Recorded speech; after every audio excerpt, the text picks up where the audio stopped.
Les services de l'administration. Peu d'informations nous sont parvenues au sujet de l'organisation de l'État durant le califat de Othman. Des informations éparses semblent indiquer que le calife Othman a gardé les différents services tels qu'ils avaient été établis par Omar, excepté la fonction de secrétaire et de conseiller personnel dont il a chargé son cousin Marwan, qui joua un rôle non négligeable dans la direction de l'État.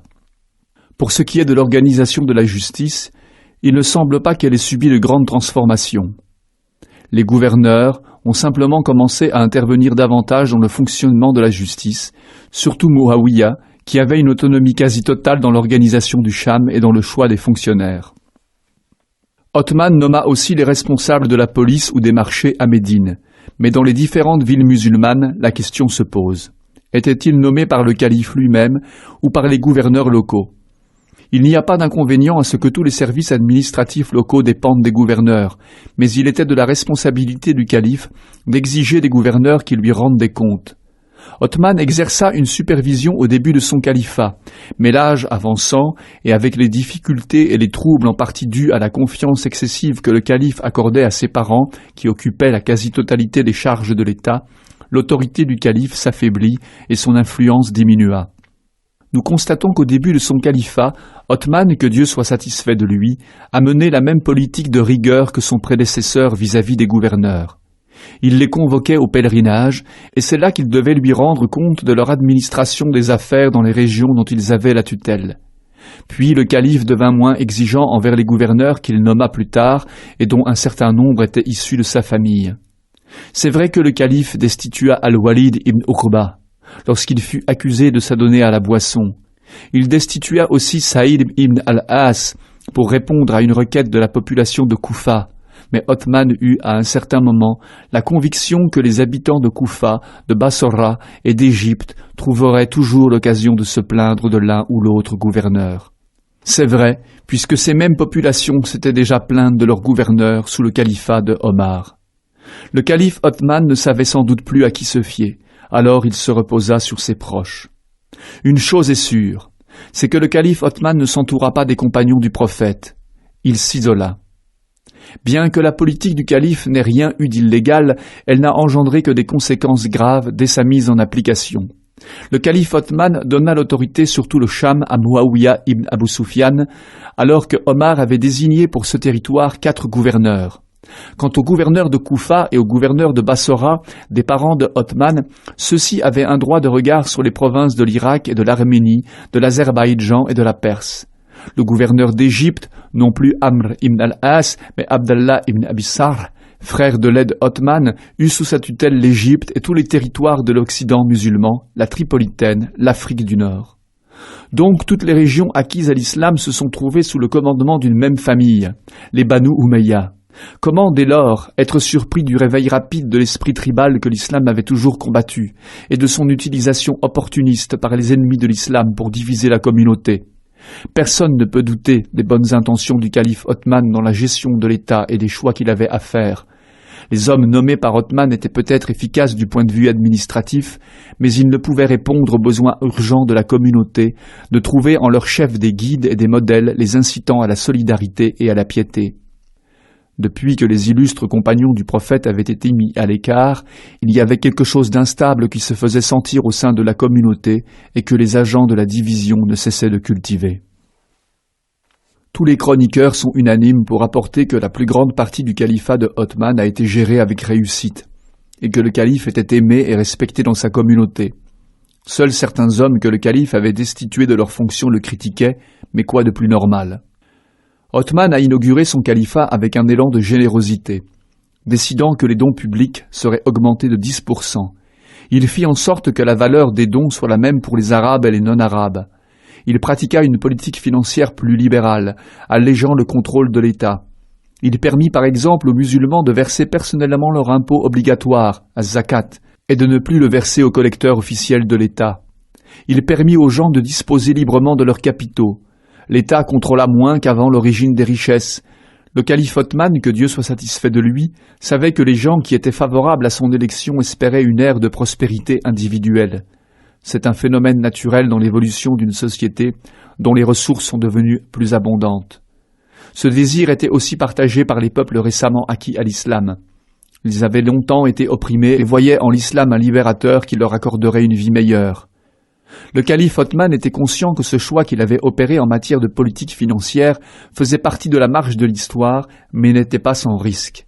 C'est pour cette raison que dès son accession au califat, il a attiré l'attention des croyants sur le danger que représente la vie d'ici-bas, si l'on perd de vue que la vraie réussite est dans l'au-delà.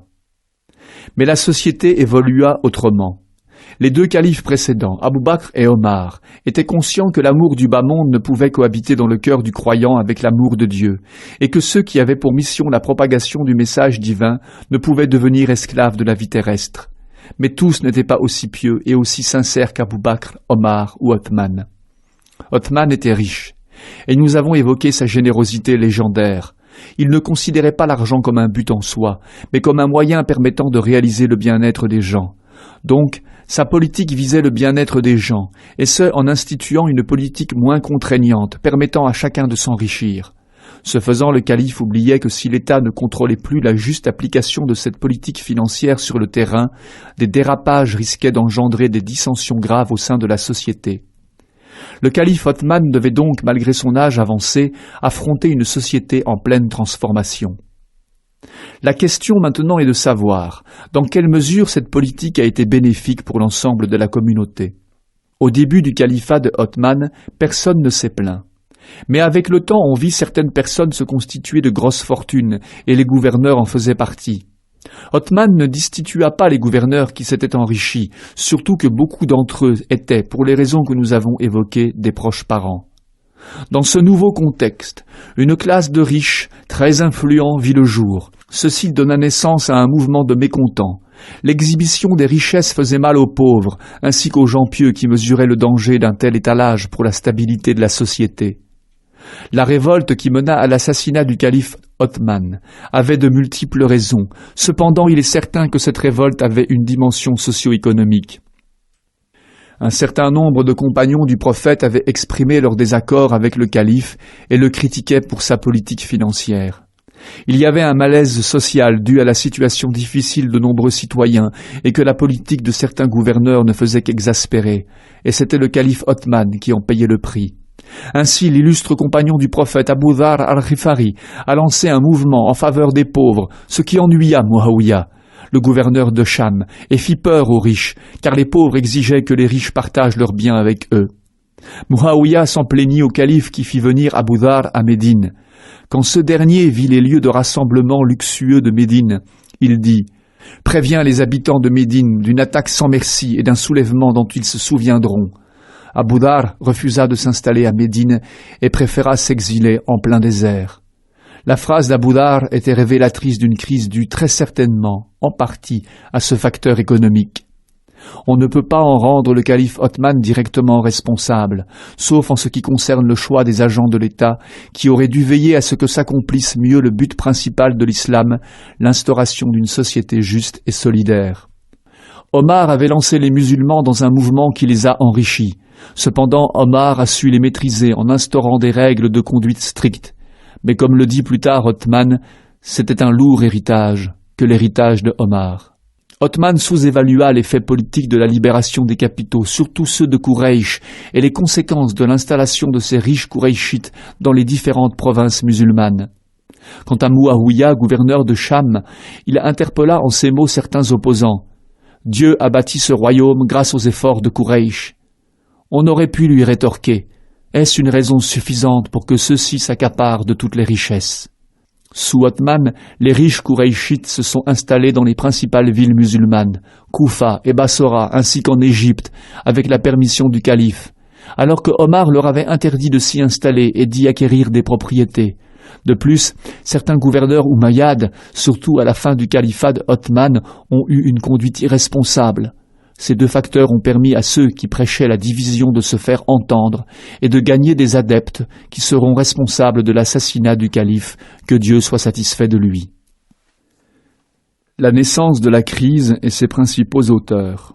Ibn Khaldoun a écrit « Lorsque l'action des guerres de libération a été en partie achevée, les Arabes se sont installés dans les régions ouvertes à l'islam, se situant aux frontières des autres nations, à Bassora, à Koufa, au Cham et en Égypte. Parmi eux, il y avait les premiers musulmans, ceux qui avaient eu l'honneur d'accompagner le messager de Dieu, paix et bénédiction de Dieu soit sur lui, et d'être éduqués par sa guidance et qu'il avait eu comme modèle. Il y avait aussi les Arabes de Bakr, Kinda, Tamim, ainsi que des descendants d'autres tribus. Parmi ceux-ci, seul un petit nombre avait fait partie des compagnons du prophète. Alors ils éprouvaient du respect envers les premiers musulmans et leur reconnaissaient leur mérite. Quand ceux-ci moururent et que la situation évolua, les gens oublièrent ces critères de valeur et ils commencèrent à discuter l'autorité accordée à Quraysh, aux émigrants et aux Médinois. Ils se comportèrent avec mépris. Ceci devint flagrant au temps du califat de Othman et ils manifestèrent plus d'agressivité. Ils critiquaient sans cesse leurs gouverneurs.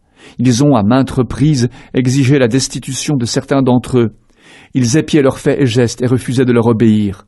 Ces propos se répandirent auprès de ceux qui faisaient comme eux, jusqu'à ce qu'ils se mirent à calomnier Othman. Ils ont crié partout à l'injustice et se plaignirent de répression de la part de leurs gouverneurs. Les informations parvinrent à Médine et de nombreux compagnons crurent en la véracité des informations qui leur parvenaient. Les décisions du calife devinrent sujets à caution. Il fut même discuté d'une éventuelle destitution de Othman ou du renvoi des agents de l'État mis en cause. Alors Othman en dépêcha certains pour lui rapporter des informations justes. On ne trouva aucune trace d'injustice, ni de répression quelconque. Cette description de la situation générale par Ibn Khaldoun dépeint l'une des raisons de cette crise qui a mis le calife Othman dans un état psychologique tellement inconfortable qu'il en arriva à s'appuyer sur ses proches parents et à faire d'eux les principaux dirigeants de l'État. Il faut dire que ces hommes avaient fait preuve de savoir-faire durant toutes les guerres de libération. Ce n'était cependant pas suffisant pour qu'ils soient une référence pour les gens durant cette phase difficile que traversait la communauté. Tout porte à croire que l'action menée contre le calife Othman faisait partie d'un plan bien élaboré de la part d'ennemis de l'État, plan que la politique du calife en matière de finances et de gestion favorisa et amplifia. Qui donc étaient ces gens qui attisaient la révolte au sein des musulmans? Des gens de Koufa jouèrent un grand rôle dans cette crise. C'était une région qui avait montré, même du temps de Omar, un certain goût pour la désobéissance et le désordre. Il y avait aussi l'Égypte, où un certain Abdallah ibn Sabah s'était installé et faisait de la destitution du calife Othman l'un des principaux corollaires de sa pseudo-doctrine favorisant la famille du prophète. Ibn Sabah était un juif du Yémen qui manifesta sa conversion à l'islam puis se mit à semer la discorde au sein de la société musulmane en soulevant les gens contre le calife Othman. Il vint à Médine durant le califat de Othman et fit montre d'une piété qui ensorcela certaines personnes. Il fut dès lors entouré de gens qui partageaient ses opinions. Ibn Sabah avait constaté que les Banu Hashim étaient mécontents du fait que le califat n'était pas revenu à Ali, qu'il jugeait plus digne que Othman.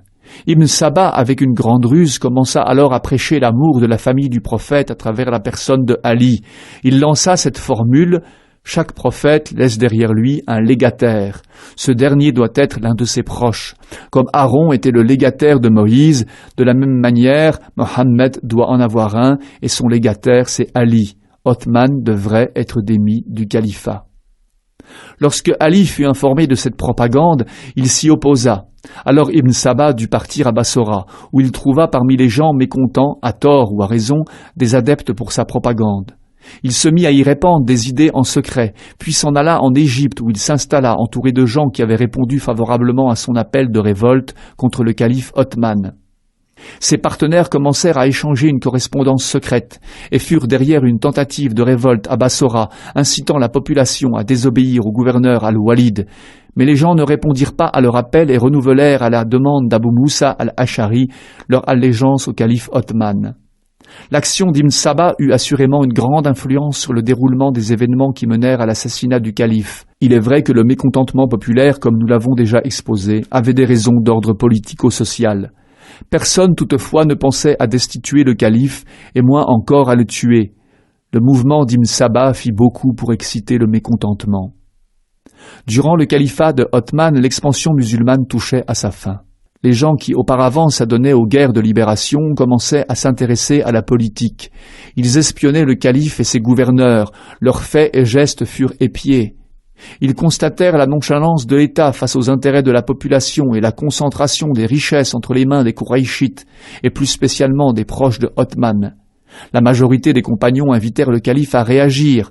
Certains suggérèrent au calife de démissionner ou alors de se séparer de ses agents dont tout le monde se plaignait. Othman profita de la période du pèlerinage de l'année 34 de l'Hégire pour convoquer ses principaux gouverneurs à une réunion très urgente. Le calife leur demanda conseil. Ils lui suggérèrent tous d'agir avec sévérité envers les meneurs de troubles. Othman les renvoya ensuite, mais il n'adhéra pas à leurs suggestions, se souvenant du propos du prophète, paix et bénédiction de Dieu soit sur lui, et de ses recommandations quant à ses devoirs envers la communauté. Et de façon surprenante, on constate que le calife ne va plus tenter de renverser la situation. C'est comme si désormais il attendait son destin, un destin dont l'avait informé le messager de Dieu, il sera tué injustement. Othman dit à ses gouverneurs: « J'ai entendu les opinions que vous avez émises. Je crains que ce ne soit le mal prédit par le messager de Dieu. S'il en est ainsi, je ferai ce que je peux avec ma bonté et mon pardon. Je prouverai par mes actions que je n'étais pas faible en cherchant le bien pour les musulmans. Je ne permettrai qu'aucun blâme ne pèse sur moi quand je comparaîtrai devant mon Seigneur. Je suis sûr que ce moment approche. Cependant, béni soit Othman s'il donne sa vie pour retarder la malédiction. » Après sa conférence avec ses gouverneurs, il fut invité par Muawiyah, gouverneur du Cham, à venir avec lui en Syrie, où il serait en sécurité. Othman refusa cette offre en disant « Même si on devait me couper la tête, je ne quitterai pas Médine pour tout l'or du monde, je ne quitterai pas le voisinage de l'envoyé de Dieu, paix et bénédiction de Dieu soit sur lui. » Alors Muawiyah lui proposa de lui envoyer un corps de troupes de Syrie, mais il refusa. Nous avons dit que certains compagnons du prophète ont, eux aussi, formulé des critiques envers la politique de Othman. Alors Othman prit l'initiative de se renseigner sur la situation réelle des musulmans dans les différentes régions. Il choisit parmi les compagnons des personnes dignes de confiance et dont personne ne pouvait mettre en cause l'intégrité pour l'accomplissement de cette mission. Il désigna Mohammed ibn Maslama, qui avait été délégué sous Omar à l'inspection des gouverneurs et le chargea d'aller à Koufa. Il envoya Abdallah ibn Omar au Cham, Oussama ibn Zaïd à Bassora et Ammar ibn Yassir en Égypte, ainsi que d'autres dans d'autres régions. Les différents membres de cette commission revinrent avec des avis favorables sur la direction des affaires dans les différentes provinces d'où partaient les critiques les plus virulentes. Ils ont tous affirmé que l'agitation ne pouvait être imputée à une quelconque injustice dans la gestion des affaires. Dans un de ses discours, Othman refusa les arguments des semeurs de troubles. « On dit que je me suis réservé quelques pâturages. Par Dieu, je ne l'ai pas fait. Cela ne se faisait pas non plus auparavant. Les pâturages de l'État sont réservés aux animaux appartenant au trésor public. En outre, ils sont accessibles à tous les musulmans. Est-ce que j'ai besoin de pâturage, moi qui n'ai plus de chameau ? Je n'en ai besoin qu'en période de pèlerinage. Or, vous savez tous qu'avant que je devienne calife, personne en Arabie ne possédait plus de bêtes que moi. Oui, j'ai fait faire des copies du Coran, que j'ai fait envoyer dans toutes les régions de l'État. Certains ont refusé d'accueillir cette réalisation, mais vous savez que le Coran est le seul livre envoyé par Dieu. Les compagnons qui l'ont rassemblé et copié sous les yeux de l'envoyé de Dieu sont encore en vie. Ce sont eux qui ont rédigé l'exemplaire que j'ai fait envoyer aux provinces musulmanes. On dit que j'ai nommé de jeunes hommes comme officiers.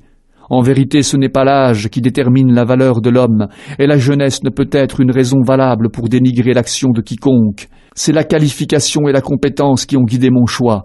Regardez comment le messager de Dieu, paix et bénédiction de Dieu soit sur lui, a donné au jeune Oussama ibn Zaïd le commandement des troupes musulmanes envoyées en Perse.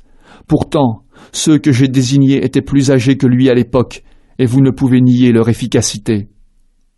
Les arguments avancés par les contestataires n'étaient pas tous d'une importance vitale pour la communauté et ne pouvaient justifier l'ampleur de la crise. Cependant, le calife a perdu le soutien des gens de Médine. Othman l'a très bien expliqué en disant à Ali « En vérité, toutes ces raisons relèvent du temps de l'ignorance et non de l'islam et de ce qu'il incombe de fraternité. » Othman a dit à ceux qui le critiquaient « Par Dieu, vous m'en voulez pour quelque chose que Omar avait déjà fait. » Il sous-entendait le droit à la libre décision. Cependant lui, il vous a mis à ses pieds, il vous a corrigé de sa main et humilié de sa langue, alors vous vous êtes soumis à lui, bon gré ou mal gré. Quant à moi, j'ai été doux avec vous et j'ai voulu être proche de vous. Je me suis retenu de vous agresser, par ma main ou par ma langue, ce qui vous a permis de vous soulever contre moi.